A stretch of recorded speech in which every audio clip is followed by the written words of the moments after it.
میرے عزیز دوستوں اور بھائیوں، حضرت حسن رضی اللہ تعالیٰ عنہ روایت کرتے ہیں کہ جناب رسول اللہ صلی اللہ علیہ وسلم نے فرمایا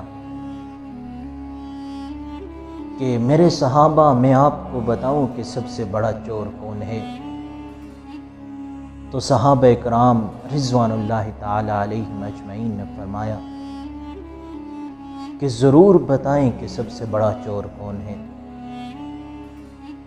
تو آپ صلی اللہ علیہ وسلم نے فرمایا سب سے بڑا چور وہ ہے جو نماز کے اندر چوری کرتا ہے۔